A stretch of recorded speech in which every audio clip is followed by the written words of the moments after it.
Hi, Alberts, and welcome to another day in the life with me, and today with the iPhone 12 Pro Max.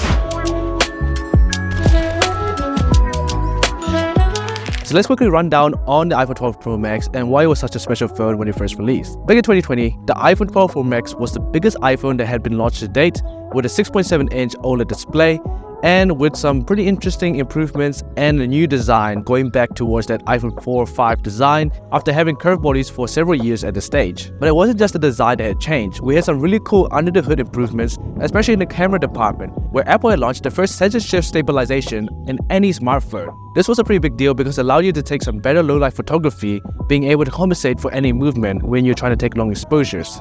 Now that feature has gone on to all of the new iPhones, and it'll be interesting to see how this 12 Pro Max still holds up in 2024. So that's what we're going to be testing out in today's Day in the Life. We're going to be testing out the performance, the cameras, the display, and most importantly, the battery life to see if this 12 Pro Max is still worth considering in 2024. Now, the battery health on this iPhone is at 89%, so it's going to be a good indicator for some of you who are looking at buying a used iPhone to see how the battery does and to see if that's enough for you. I'm going to be keeping down the battery indicator on the bottom of the screen so you guys can see how the iPhone 12 Pro Max does throughout the day.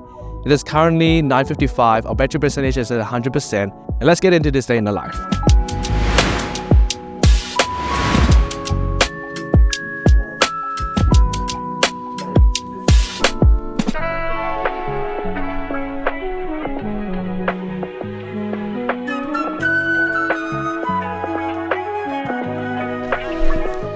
Alright, so let's talk about the display on the iPhone 12 Pro Max. So this phone is equipped with a 6.7-inch XDR OLED display, which just means that it can reach higher peak brightnesses when displaying HDR content at 1200 nits. For normal content, everything is displayed at 800 nits instead of 1200. Coming from the iPhone 11 Pro Max, there are two major differences that separate the 12 Pro Max from the 11 Pro Max. Obviously, we still do get HDR10 support, Dolby Vision, and a 458 pixel per inch density, along with a 2.7K resolution. But instead of curves on the edge of the display, the 12 Pro Max is completely flat, and we also do have a new glass coating on top of the 12 Pro Max called Ceramic Shield, which Apple claims that it can withstand drops much more effectively than the previous generations. However, it is still a bit debatable whether or not it can actually defend against drops. The screen to body ratio is 87.4%, so we don't quite have the thinnest borders, but at least they are symmetrical apart from the notch. Now, watching content on this phone is actually really nice. We do have this massive display and it's perfect for watching YouTube, scrolling on Instagram, and the like. Now, the notch doesn't really bother me, but the borders on the phone actually don't make it feel as immersive as some of the newer phones out today. Regardless, the color accuracy is on point, and with this really sharp display, everything looks really nice. Now, it is locked at 60Hz and we don't have any ProMotion or high refresh rates, so content doesn't look silky smooth on here. And with high brightness mode on, it can only reach up to 800 nits, which isn't that bright in 2024. Being able to look at content in direct sunlight isn't the greatest experience on the 12 Pro Max, but it is usable. So overall, I would give the iPhone 12 Pro Max a B+ rating for the display category, simply because of its super high resolution, pixel density, and color accuracy. But other than that, there are a few things that are lacking on here, and I was quite tempted to give this a B rating, simply because of this lack of features. Alright, I'm gonna head back and get some more editing done, and let's continue on with this Day in the Life.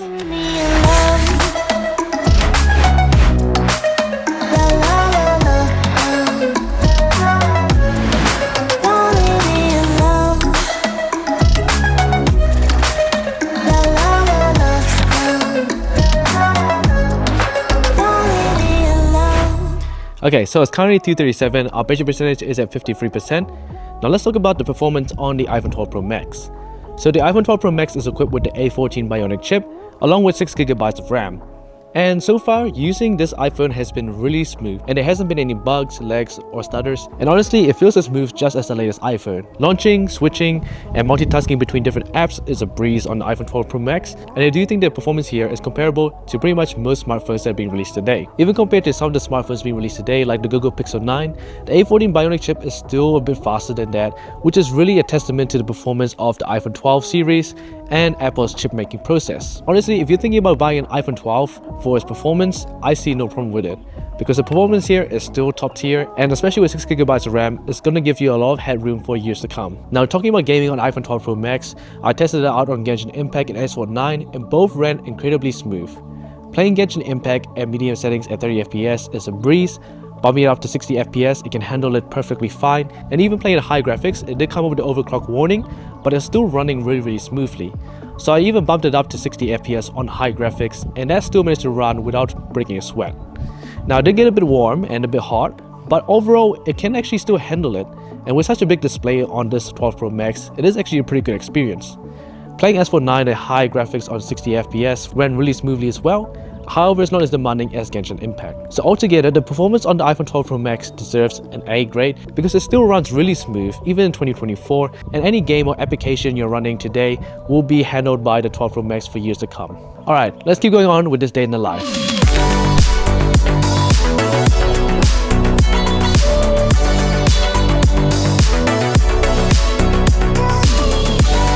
So you see these light panels on my walls? These are from a smart home company called Nanoleaf, and they've been kind enough to send me more lights to add to my setup. This is not a sponsored video, but they did send me these to show to you guys. First up, we have the Nanoleaf Line Starter Kit, which comes with 9 lights that you can arrange into any design you want. It has full RGB support and looks great on any wall. Next, we have the 40 kit, which can be used on TVs and monitors. Using a camera placed on top or below your screen, it tracks the colors displayed and reflects it on the wall behind. It adds this fourth dimension to games and movies and looks awesome at night.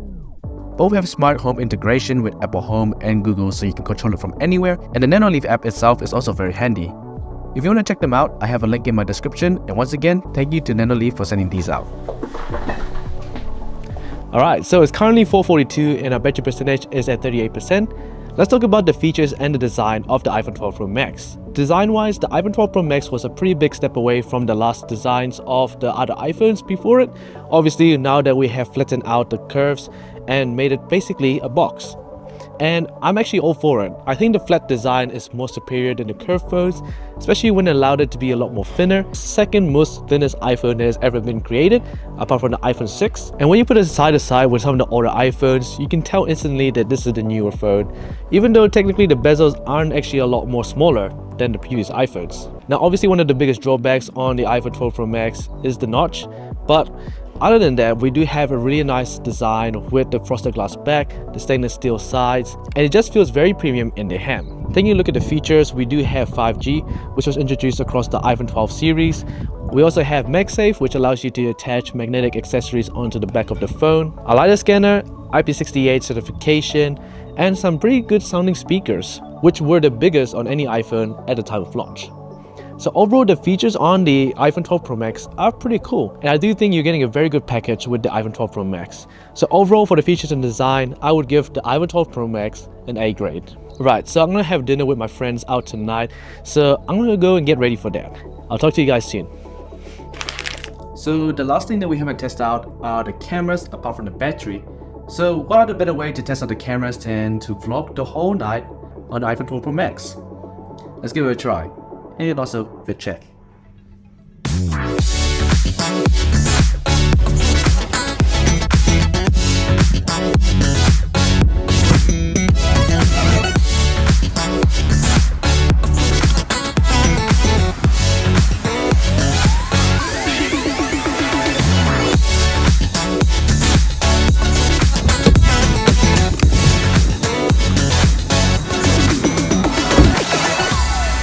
So what I was talking about with the Sensor-Shift Stabilisation is that we actually get some really good stabilization on the main camera. So I'm just walking normally and it should look pretty stable. And I think it is.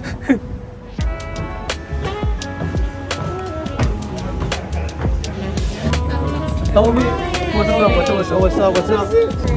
Yo, it's Lewis, guys. Welcome back again. We're here at Plaza Yakitori Satay Bar with the cheeky Japanese. Hi. And so this one is actually really great, the gyoza dumplings. What this ramen is like, this is the only place that I cannot contrast with Japanese food, and it's affordable. Okay. Yeah. Oh, hi. What am I getting? So for Toby's meal today, we have gotten crumbed chicken katsu with Japanese barbecue sauce over the chicken karaage. Guys, what's up? What's up? Toby, do we care about the light? Yes, because we are law-abiding citizens. So testing out the different cameras on the iPhone 12 Pro Max at night is a good challenge to the capability of each sensor. The iPhone 12 Pro Max is equipped with 3 cameras, a main wide 26mm, an ultra wide 13mm, and a telephoto 65mm. Starting off with the wide camera, it can take some really nice detailed and sharp photos. Images don't look too noisy, and the dynamic range does a great job at preserving the highlights and shadows. We even get a slight depth of field effect from the nice aperture set into the sensor, and in brighter situations, the main wide takes some really nice images with great color and contrast. Moving to the ultra wide lens, the detail and sharpness is great in good lighting, but once it's darker, it looks significantly noisier and grainier. The telephoto lens is kind of the same story. Great color, dynamic range, and detail in good lighting, but a lot more softer in darker lighting. On the selfie camera, we get some good images, but lower lighting does result in softer images. These all reflect in video, with the main wide camera still standing out as the go-to, but with a much more softer and grainier result on the ultra-wide and telephoto. We can shoot up to 4K 60 on older lenses, which is awesome, and the preview is accurate to the actual results, and the user interface is very quick and smooth on the 12 Pro Max. Overall, the cameras here provide a wide range of focal lengths that are all great in moderate lighting and above. However, the ultra-wide and telephoto suffer in lower lighting, and they are all limited to 12 megapixels in a world where we're looking at 50 megapixel cameras and above. The main wide sensor is capable for all sorts of lighting conditions, and with Sensor-Shift Stabilisation, you can expect some really great stable video and enhanced low light photography. All in all, the 12 Pro Max's cameras deserve an A- grade for its versatility and reliable setup. However, low light is not a strength. We are done. My voice is dead already. Time to go home. Okay, so we have finally reached the end of my day in the life, and it's currently 11:11 and our battery percentage is at 3%. It's been a pretty full-on day today, so let's take a look at the battery performance to see how the iPhone 12 Pro Max has done throughout the day. So our screen on time for today is 4 hours, and we've had some screen off time around 2 hours-ish. That has been mainly used by Spotify and some background app refreshes, and the main users of the battery were Instagram, camera, and Genshin Impact, which took up about 50% altogether from those 3 apps alone. So overall, for a phone that has an 89% battery health, the iPhone 12 Pro Max's battery life is actually pretty good, and it actually did a lot better than I expected and handled a lot of the things that I did pretty well. I was using basically maximum brightness the whole day, and I did push it with some gaming, a lot of filming, especially in 4K, but I still would give this battery rating a B- because at this size, I do expect it to give a bit more battery life, maybe 10% with 4 hours remaining would give it up to a B, but it's pretty close to a B rating. Just keep in mind the battery health is at 89%, so if you can find an iPhone 12 Pro Max with a better battery health, that phone is probably going to do way better than this, and I think it's going to last you a pretty long time. So moving on to the rest of the phone, starting off with the display, we get a 6.7-inch XDR OLED display, which looks pretty good even in 2024. However, there's a couple things that set it back from its pretty awesome display. First of all, it's only 60Hz, and second, it doesn't get that bright. But because of its 2.7K resolution, along with its really high pixel density, I had to give the display on the iPhone 12 Pro Max a B+.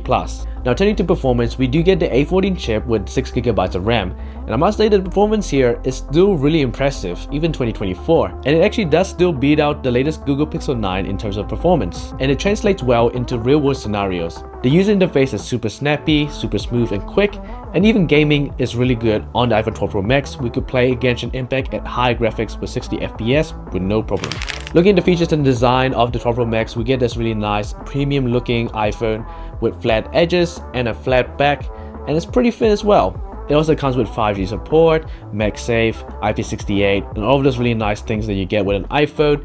So from the features and design perspective, this gets an A as well. Now looking at the cameras, we get a really nice triple camera setup, 12 megapixels in all of them, along with the main wide camera getting Sensor-Shift Stabilisation, which allows you to get some really steady footage when you're taking videos or when you're trying to take nighttime photography. Now I must say that the photos taken on here look really great, even 2024. However, in low light, the ultra wide and the telephoto do suffer a little bit, but overall I still like the cameras and I think they deserve an A- grade. So putting all of our results together, we get a final grade of 78 or a B+ for the iPhone 12 Pro Max, and I would recommend looking at an iPhone 12 Pro Max in really good condition, above 90% battery health at around $600 or less. But overall, I think this is a really good package, and with this really high-end performance, I think it's gonna last people for a really long time. Alright, onwards, thanks for watching this video. If you enjoyed the video, make sure to subscribe to the channel, and I'll see you guys in the next video.